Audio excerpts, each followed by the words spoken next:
Nias. Nias is almost entirely covered with hills and mountains, especially to the central part there. To the central part, there are numerous mountain ranges. Here also is the highest peak, the Bawo Lolo Matua, 886 meters. In the south, are coral formations.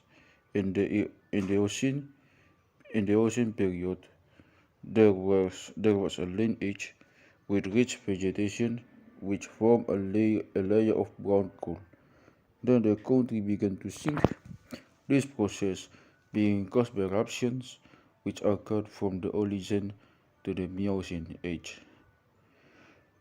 The soil is andesite and basalt incorporated in lava.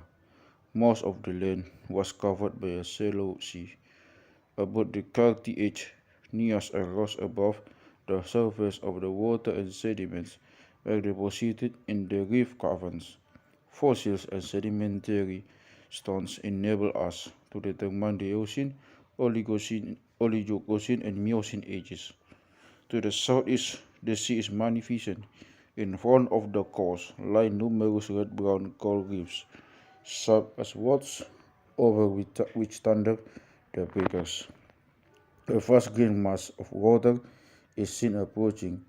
It mounts high in the air and then in a wide curve crashes down on the reef with a sound as of subterranean drums. Just before the breaker reaches its zenith, all the water from the cliff streams in a thousand little rapids back into the sea. All sorts of remarkable shells and little horns are washed ashore by the waves, and it is amusing to see dozens of crustaceans scrambling to the sand with their hoses on their backs. There are also lovely birds. One lies down in the sand and looks into the tops of the coconut trees like great symmetrical wine roses. The sun sinks into the blue sky full of little white clouds, and from the first tips the Indian Ocean great waves roll into the bay.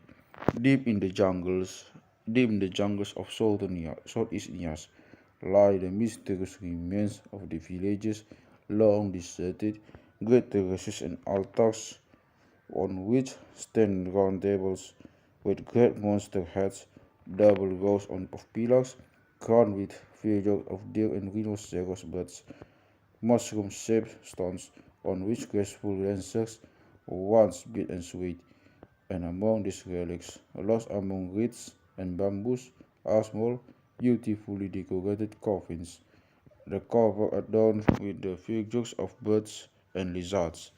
In the disc, in these coffins lie half-rooted skulls staring somberly from hollow, black-eyed sockets at the stranger who has come to profane their rest. At twilight, a strange atmosphere pervades the place. Silent and ghostly, the columns arise in the scarlet sunset glow. The animals stare with stony edges into the western sky, where lies the land of the dead. On the dusky mountains, evening approaches, and suddenly it is night. The silent blue night of Nias, night in an isle of dreams, filled with waving fans and the kiss of royal palms. A gentle whispering is heard. In the pale starlight, the animals seem to be calling each other in muted tones. What is the significance of these monuments? They were erected as memorials to certain feats given by a native chief in order to increase his own prestige. They also serve to propitiate magic powers so as to obtain a higher rank in the hereafter. Such feasts may also be given for the dead in order to elevate them to a more important sphere in the spirit world. Feasts of this kind are given by many of the peoples of the further India and are closely related to the megalithic cult. The English call them feasts of merit, the Germans Verdienstfeste. The close The close relation between this phase of rank and the megaliths in Nias and their resemblance with those of further India is truly remarkable. Megalith phase are the very core of Nias religion and society, so that one has the fullest right to speak of a megalith culture. The elevation of a Nias chief into a higher rank was not only a family question, but also served to bless the entire tribe. The ceremony may take place only after the fashioning of gold ornaments and the slaughter of a slave. When enough, when enough gold and a sufficient number of pigs have been collected, a variety of jewels are made. First, those belonging to a woman. These ornaments are a fillet, an earring, a necklace, and a covering for the dead. The first three are made simultaneously. If there is enough gold, the fourth ornament may also be made. Otherwise, this is done later with a separate phase, during which a gold embroidered jacket is made for the man. He also has made for him a kiss and an earring. The first for the making of golden ornaments is called Fanaoganaa. Fanaoganaa and costs from 6 to 12 pigs. The man and the woman are the man and the woman are then carried around in a wooden sedan chair or sausa adorned with the head of an animal. For the making of jewels, a slave is necessary. Whoever wears new jewels is doomed to die because of the powerful magic which they radiate. Now a slave must divert this evil magic by first wearing the god himself. When the god embroidered god is ready, a last one is hacked into the form of a clothes rack. The slave is then compelled to hang the god on this rack immediately, after which he is beheaded. Only then may the feast of God take place, whereby the man gives money to his father-in-law and to the latter maternal uncle, to his own maternal uncle, and to his mother's maternal uncle. The next stage is the making of a golden dress and jacket for the woman, in which ceremony a stone osa, which three head is made, which with 3 heads is made, but no slave killed. The reward of making an osa is 4 hams. For the carving of eyes, ears, and jaws for the osa, 1/2 pound is paid. This half pound is laid in a plate of water, with which the osa is then sprinkled and sanctified. After this feast, the man may have made a golden umbrella, a handkerchief, and a neck chain. For this, a pillar is erected, and osa with a head is made, and a slave killed. The priest receives 3 pound as pay for making the wooden image of a god, also 1 pound for thrusting the image through a hole in the roof, so that all the sins of the family may leave the house. In this way, for a feast of this kind, no less than 100 pigs are slaughtered. When the last jewel, the bracelet, is made for the woman, a stone bench harifa, which may be erected for her in the village green. Her by a woman slave is killed and her head buried under the harifa. 20 or 30 pigs are slaughtered, and 1 pound is given to the woman's parents or to her brother. The woman's father or brother then led her to the harifa, on which the silver performs a dance, wearing all her gold jewels. When she comes to die, a woman slave must be slain to serve as a caution. But first, she must clean the woman's skull, oil it, and place it in a stone pyramid. The slave's head is boiled, cleaned, and then hung in front of the house. The next phase for the men includes the setting of a bench upon a hill at some distance from the village. Next, the bench is planted on an ewo tree, and 50 of 100 pigs slaughtered. During these ceremonies, the man gives his parents 1 pound and declares to all present that he has completed all the feast. which implies that the very highest honors must be paid to him after his death. The man may then give still another feast, if he so desires, during which a stone bench is placed within the house. For this service, one pig is paid. The priest then makes an image and slaughters a pig and a chicken. The founder of the monument then has tied about his throat a silken band by which he is led to the bench when he sits down. Finally, 20 or 30 pigs are slaughtered. When the man dies, a living slave is laid in the grave. In his mouth is placed a bamboo tube connected with an opening in the coffin, through which flows the moisture of the corpse. Another slave of his head is laid to the right of the coffin to serve as a staff for the deceased. If a man wishes to marry, he must first provide a mushroom-shaped stone for the girl. When he begins to look for this, and while it is being cut into shape, his father kills a pig. In about 4 days, the girl's father is informed of the state of affairs, and his help is sought to turn the stone. He also slaughters a pig by the stone. The stone cutters receive a ham as a reward. When the stone is completed, the girl's father and the people of his village bring it to the village of the young man. Sometimes the girl sits on the stone. The marriage feast lasts for 2 days. On the first day, the stone is broken. On the second, the girl is led by a silken neck kerchief from the place beneath the ancestral images in her house to the stone, where she is given a special name. She then sings the praise of her father and of the guests of honor and expresses wishes for the welfare. After this, she is led back to her home, when a number of women perform a sacred dance and the guests are given a great feast. A piece of meat is cooked for the girl's father, who says he cannot eat before his grief at parting with his child. Then 1 pot of gold is laid upon his plate, and the young man's father says, "And now soon you shall have 6 pounds, and the other members of the family shall also have something, at the most 3 pounds." The girl's father is then persuaded to eat, after which he goes home. In the meantime, the pigs have been salted and divided.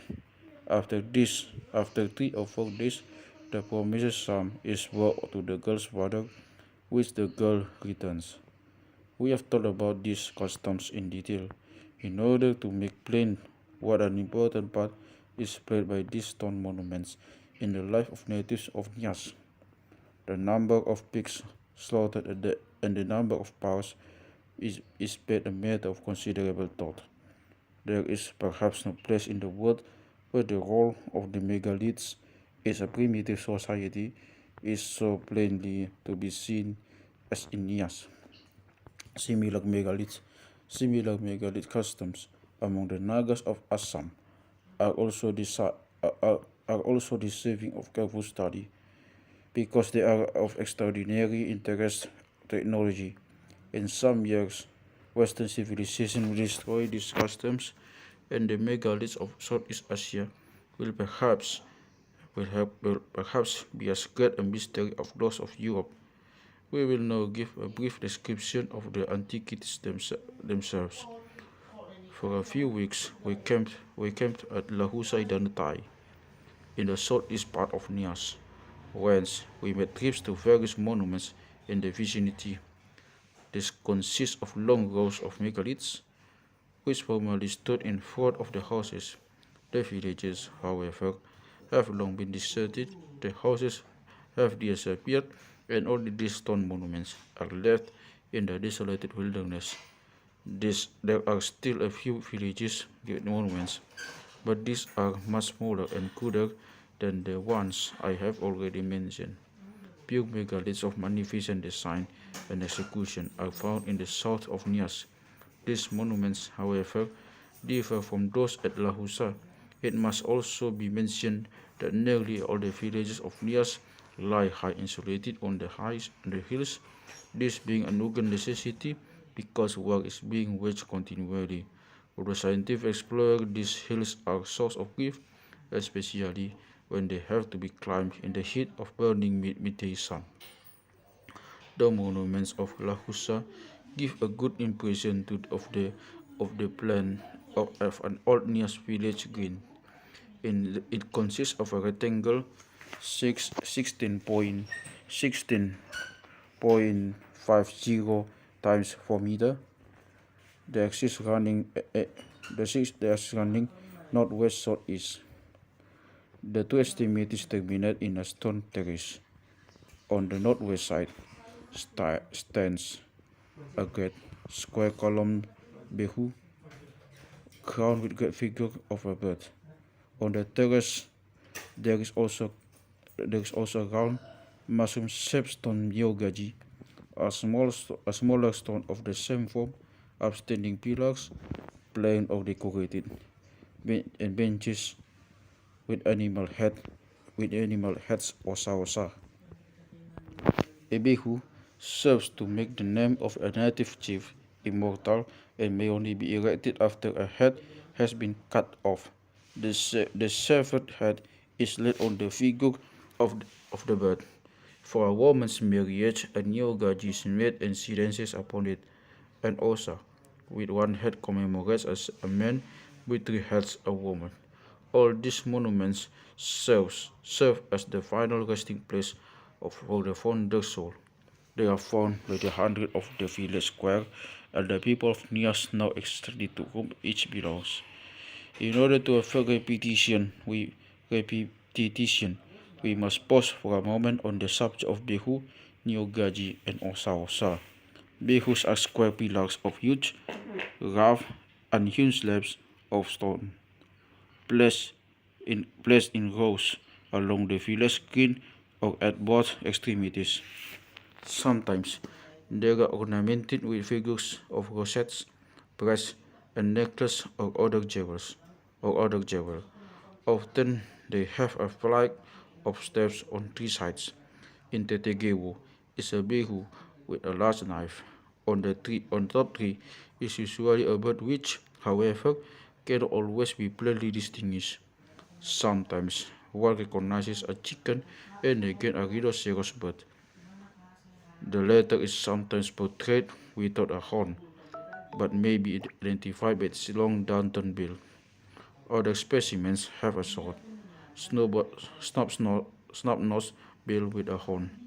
We saw large, unusually well-formed head of rhinoceros bird, 40 centimeters long, with horns of the head and large ornaments in the ears.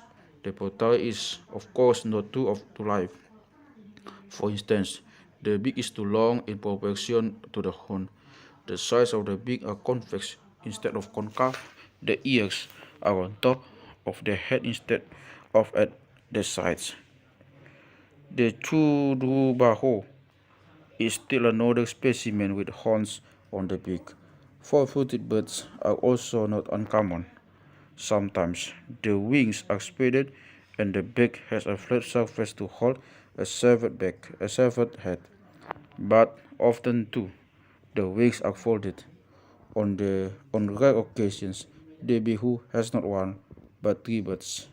The rhinoceros bird is called in Nias Gogowaya or Lailuo. She is sacred to the creators of the earth and to all who create anything at the present time, especially goldsmiths. The main reason for placing him on the behu is to guard the dead, but he is also supposed to attack the soul of the seller of gold in some magic way, so as to enrich his master. For the same purpose, the natives of Nias place massive stone money chests in front of their houses. The behu, indeed, may only be erected after the village chief has had his golden ornaments melted and fashioned into new forms. As the pillar behu is the typical monument for a man, so the round mushroom-shaped stone nyogaji is dedicated to a woman. Very often the behu and the nyogaji stand side by side.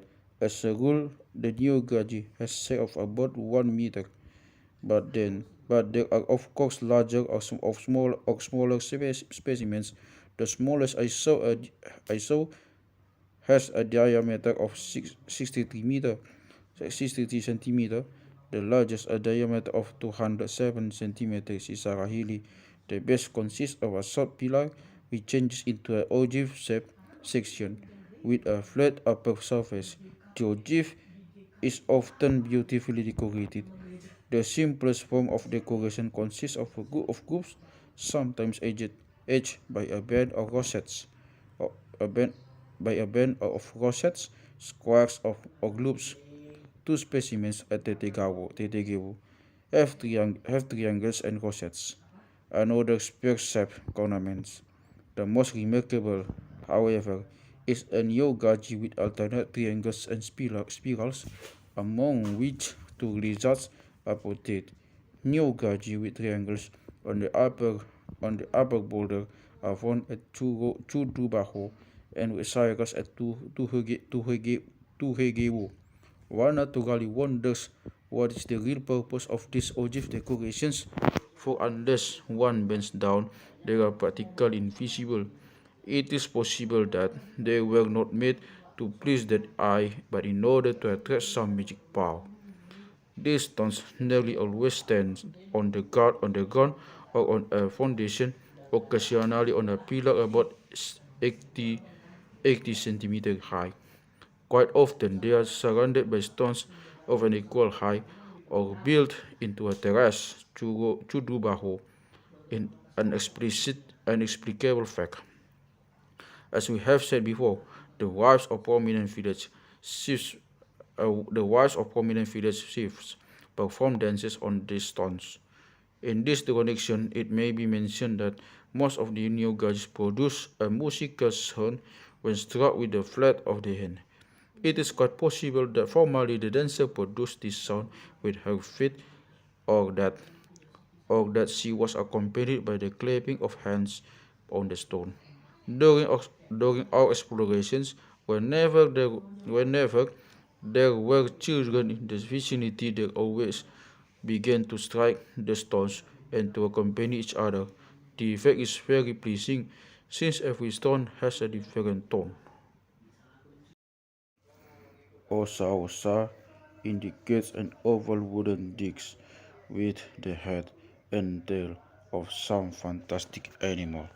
At certain feasts, the tribal chief and his wife have the right to be carried in it. In the region of Lahusa, stone osas are erected in commemoration of a feast of this kind for which human heads are required. They are made thus not for the dead but for the living. We may classify them as one-headed specimens for men C. sarabagi and the three-headed specimens for women C. tulubagi. The large ones are usually round or rectangular, the small ones oval.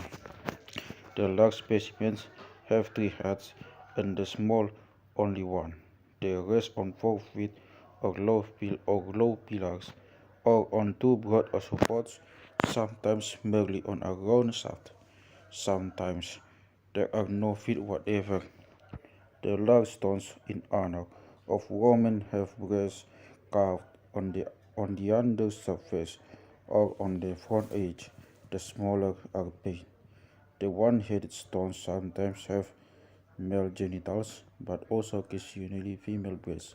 Sometimes they stand on a high, round shaft, or small specimens are placed on a high pillar. The latter occasionally cover a font. The heads are supposed to present teeth, although no outsider can recognize them. With the curling lips and broad, protruding tongue, they remind one of exotic orchids and belong to the very best decorative art which Nias has produced. In the jaws, good incisors are visible, sometimes even tusked. The nose resembles that of the rhinoceros, On the head are two small horns, and the eyes are window-shaped.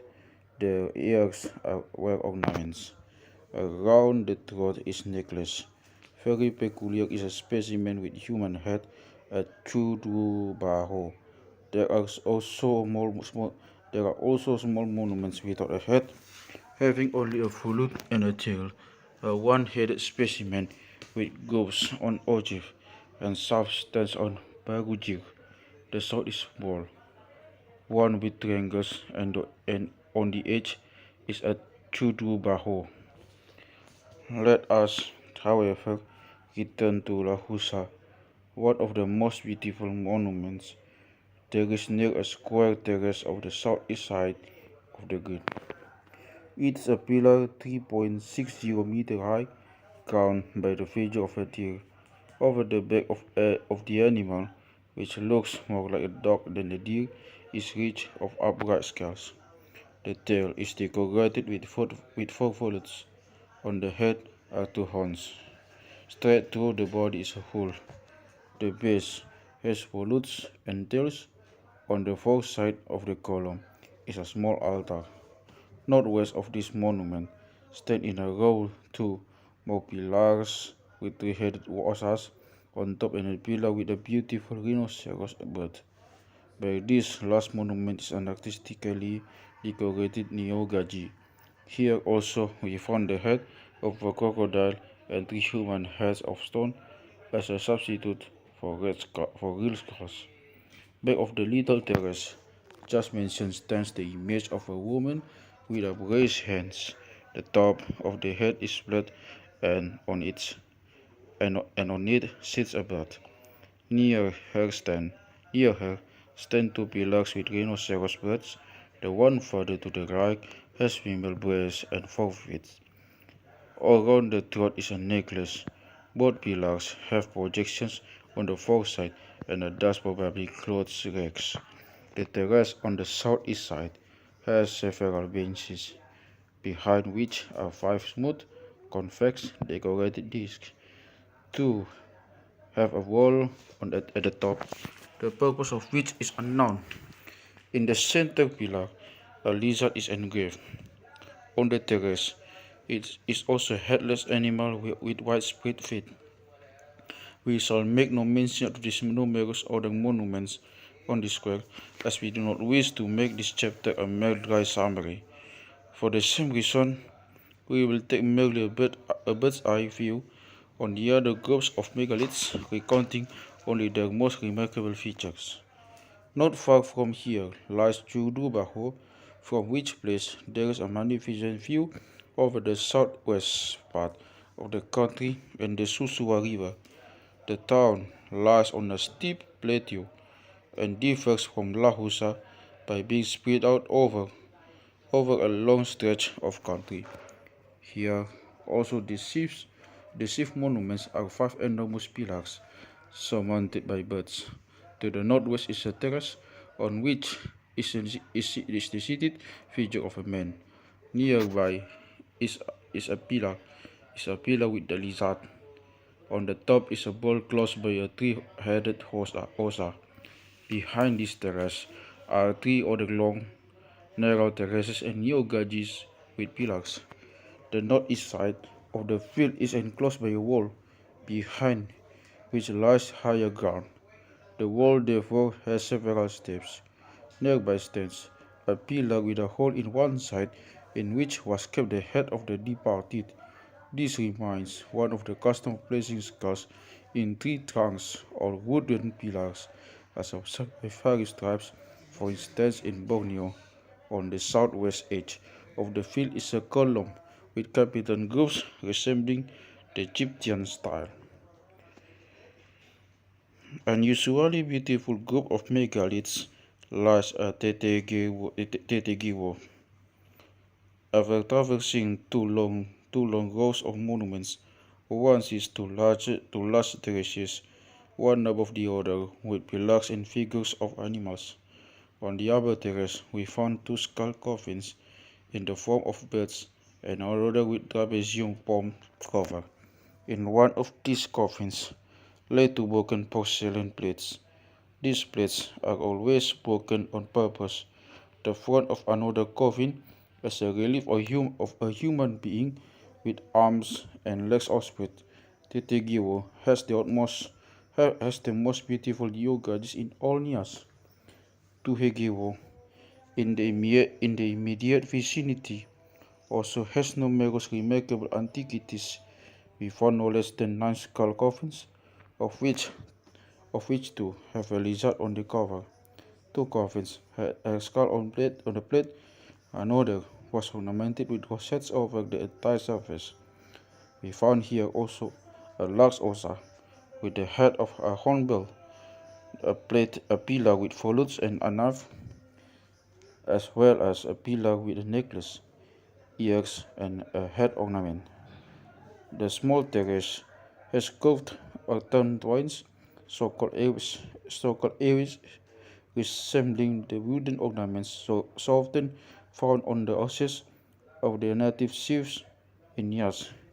The area is added either to an oval or to a square house and may only be made after a certain feast has been given.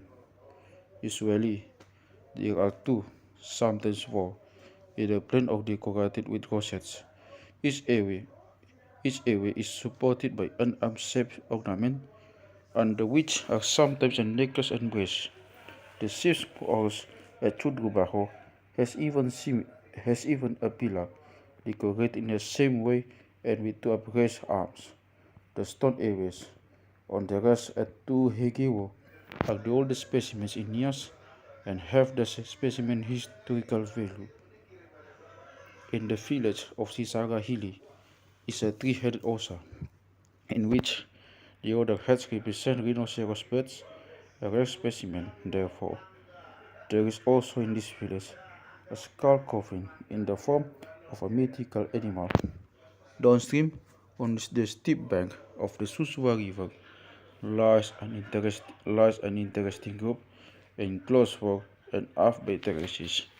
The north terrace is of most importance. Here stand 5 pillars. The center pillar has a three-headed osa. The other heads belonging to birds with upturned beaks. To the right stands a skull coffin in the form of a monster with breasts.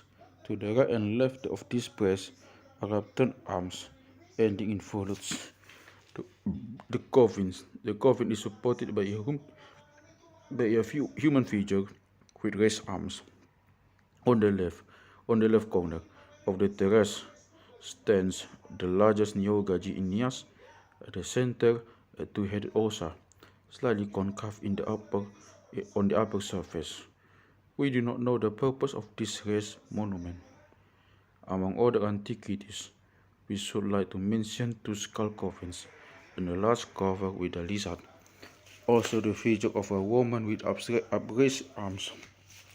In the right hand, she holds a sword. On the head stands a bird with outspread wings.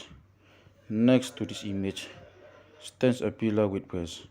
Conspicuous is a pillar with raised arms and a hornbill on the top, also a pillar with a human face and prominent ears.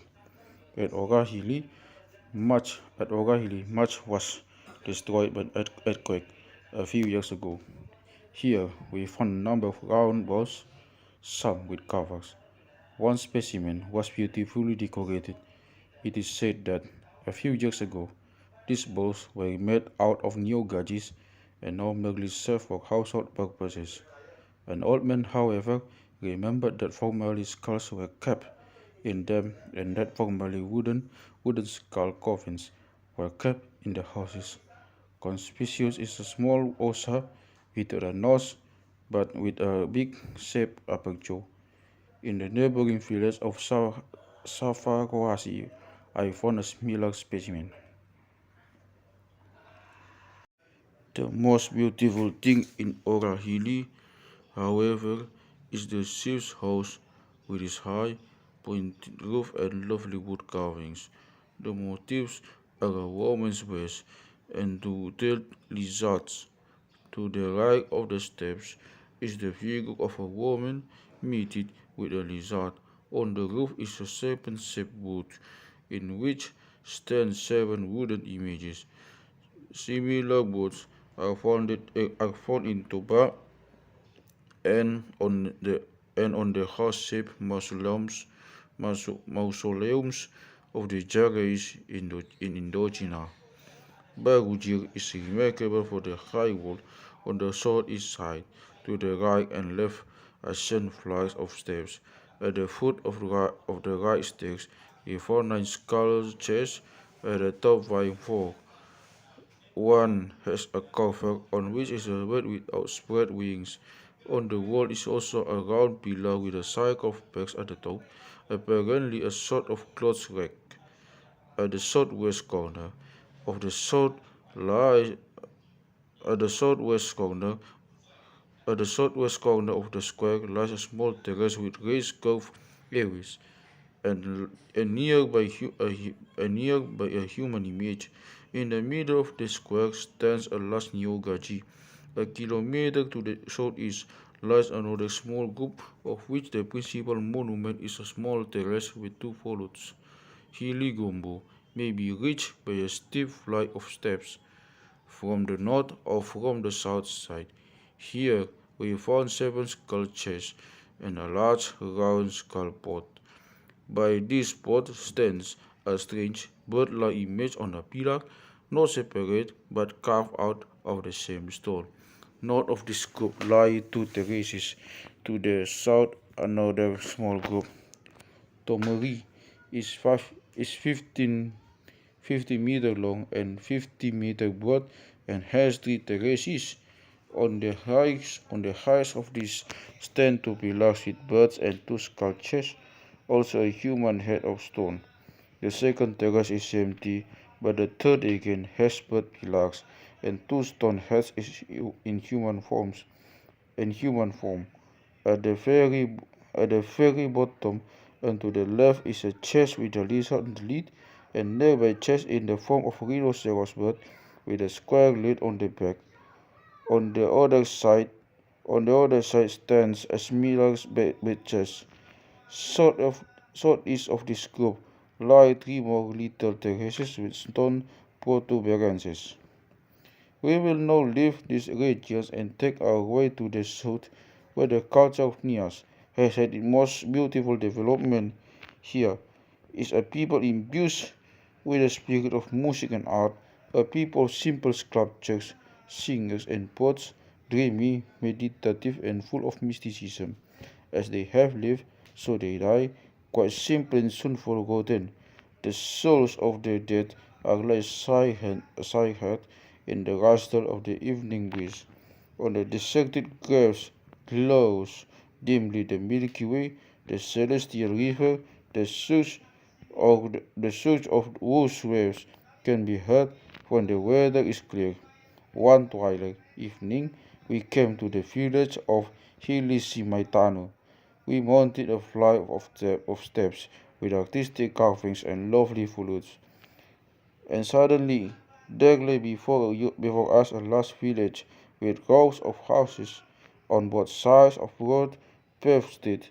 The blue twilight dimmed the outlines of the high roofs, from which curled faint clouds of smoke. Men with round straw hats on their heads and a spear over the shoulder were returning from the fields.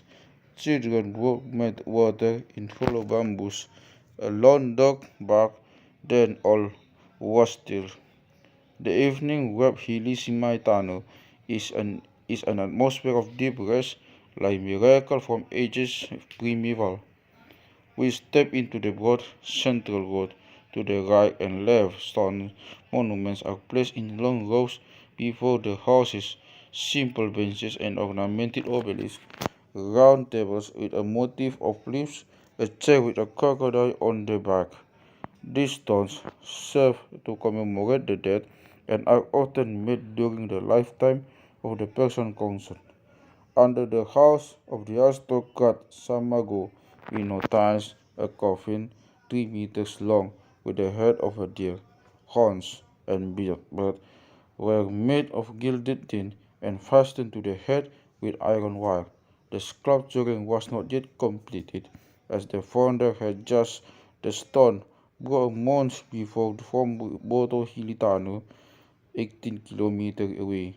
Hundreds of people had dragged it over the hills, and some ago had been compelled to give great fish to pay dearly. But he did not. But he did, was pleased. From from now his name would be immortal. The heartfelt, the heartfelt wish of every man in Nias. On the southwest coast, at Hiliganovo stands a similar coffin with tiger head. It's richly painted and was erected only last year. It contains the remains of certain Sihua. The dead man, can no longer enjoy the lovely view over sea and waving palms, but perhaps in his sleep, he hears the sound of the breakers and the deep voices of the evening wind. These stone, these stone coffins in animal form were a tremendous surprise, especially because of the relation to the sarcophagi of Samosir. Their construction is entirely modern. The idea behind it, however, is very old. The prototypes must be sold in similar wooden coffins found to this day on the Batu Islands, and which were also found 25 years ago in the Hinako Islands. The stone coffins of Samosir must also have been preceded by wooden chests, such as are still found here and there in the Pak lands. The second surprise was the village of Mataluo, which lies high and is accessible on a hill. After climbing hundreds of steps, one turns around to look over miles and miles of mountains, valleys, and gardens of Nias. Far in the distance, Lagoon Bay lies, lies gleaming in the morning sun. The chief's house in the village is one of the finest bits of architecture ever made by a primitive people. In front stand the round stone tables and obelisks of the forefathers. The roof ascends steep and high. The gables are adorned with three dragon heads. We mount. We want a short flight. We want a short flight of steps and walk to a forest of pillars so large that a man cannot span them. Like immense pylons of an Egyptian dream temple, they rise, row on row, dark and deeply impressive. We mount a dark flight of stairs, enter a door, and stand there in a large, dusky chamber in the heart of the antique castle. In the warm ashes of the hard dogs lie sleeping. From the ceiling hang drums, one of which is cannon shaped and 3 meters in length. Whole rows of pig's jaws, cunning hooks in the shape of birds, flat baskets with blades, etc., adorn the wall. In the center arises a pillar which unfolds into a flower, cleverly carved and on wondrous beauty. The walls are of the dark stained wood, and in which have been made all sorts of figures, even an entire ship with its crew and a soul of fish. And if we look carefully, we even see dark ornaments of a grace and delicacy almost unbelievable. At the rear of the room hangs the figure of a pendant ape with a bronze ring in its mouth. On festive occasions, it is the custom to hang a whole pig on this ring. Against the walls sit people with magnificent Mongolian features. The pale brown of their skin harmonizes wonderfully with the dark brown of the wall. They are the silent witnesses of a world of beauty which is doomed to vanish, of people in this culture whose dying fills us westerlings with pity and reverent silence. We open the door and look down the flight of steps where children are playing. They turn around and look up. To a crack in the ceiling, a beam of golden light falls on the upturned brown faces, and the impression is of something beautiful, a picture by Rembrandt. In this district, a very remarkable feast was formerly given, concerning which I gathered information only with the greatest difficulty. Whenever Ziv had no children or when he had attained to great power, he gave a scale so-called tiger feast. All the villagers subject to him were then compelled to bring a huge wooden tiger image, which stood on a platform and was carried by as many as 40 men. The chief, the chief himself also made a tiger image and a more than life-size image of a woman in a dancing pose to represent his wife. When all the images were assembled in the village square, dances were performed and the noble deeds of the chief were praised in song.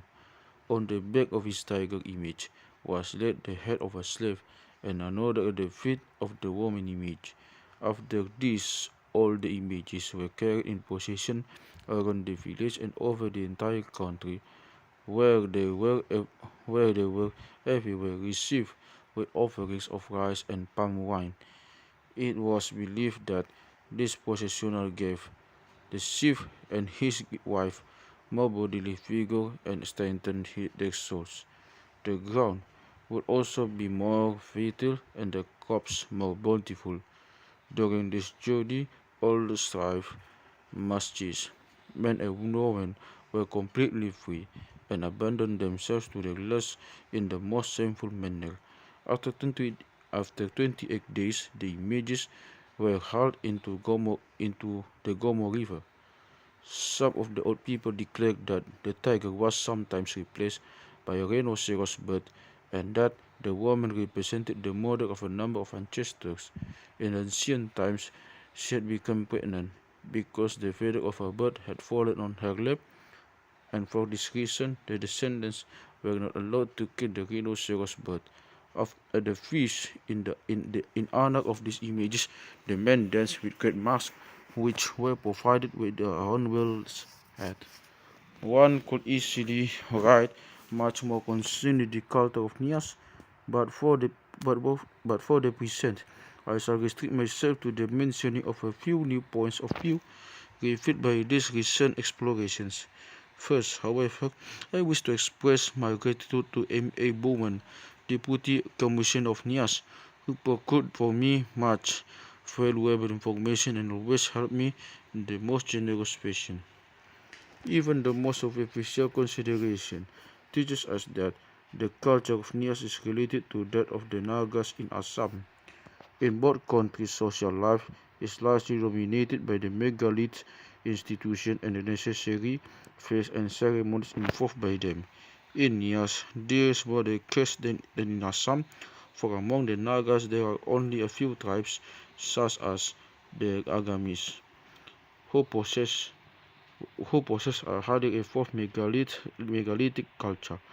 Among the Aus, Semas, Sangtams, Changs, and Yimsung, the stone memorials are replaced by forked wooden in Y-shaped posts in Nias. Also, wooden monuments are often used in place of stone. Among the Nagas as well as in Nias, the accompanying assignment of ranks assumes a prominent place. Among the Bataks, megaliths do not play such an important role that one can speak of a megalith culture. The feasts are not given to honor the living but to glorify the dead. Whenever a village chief has died and his tribe has increased after a number of years, they decide to elevate his spirit into a higher rank and to declare him a sumangot. For this purpose, a great feast is given. The bones are exhumed and placed in the stone memorial. If the tribe continues to increase, the sumangot may be elevated to the rank of persombaan, for which ceremony numerous buffaloes are slaughtered. Among the Nagas and the natives of Nias, also in lesser degree among the Bataks, the form and decoration of the house are closely related to the owner's rank. In Nias, The area's outstanding points may only be added to the house after certain phase has been given and a stone pillar erected. The figures of a woman's breast may only be added after golden breast ornaments have been made, whereby a woman's left is killed. The numerous of steps is in accordance with the rank which the house owner has attained. In spite of the differences which exist between the Nagas and the people of Nias, the similarities between their megalithic cultures are so striking and so numerous that there cannot be no doubt of their relation. They must at one time have had a common land of origin, and this can have been nowhere but in the valley of Irrawaddy. Not only ethnologically, but also anthropologically, the two peoples appear to be related. A charming anecdote will serve to illustrate this much better than a tiresome discussion. During my explorations in Nias, I allowed the inhabitants to see numerous photos of strange peoples and asked them to point out those which portrayed their own countrymen. After a few moments, an old man pointed to a couple of photos and said, These are of our people, but they have dressed themselves a bit queerly. There were there were photos which Dr. Z. von Führer Heimendorf had made of the Konyak and the Kalyo Kinyu Nagas. Since my explorations in Sumatra 1835 and 1836 and in Nias 1838, I am inclined to include Nagas, Niases, Dayaks, Filipinos, and Formosans in one large group. The anthropological characteristics are a short, vigorous, conspicuously beautiful body. The hair is straight, the Mongolian features numerous. Among all these people, megalithics in word of stored promotion, fish and head hunting play a prominent part. The Bataks and the Lampungs in South Sumatra came at later period and still later animals penetrated as a wedge between them. At least four megalithic cults have penetrated Sumatra in Palembang, Jambi, Kampak and the Batak lands. This probably came from Tonkin. The megalithic culture of Nias, however, came from Burma. Further investigation must prove how far right are these hypotheses. Only the cooperation of various scholars can solve the problem.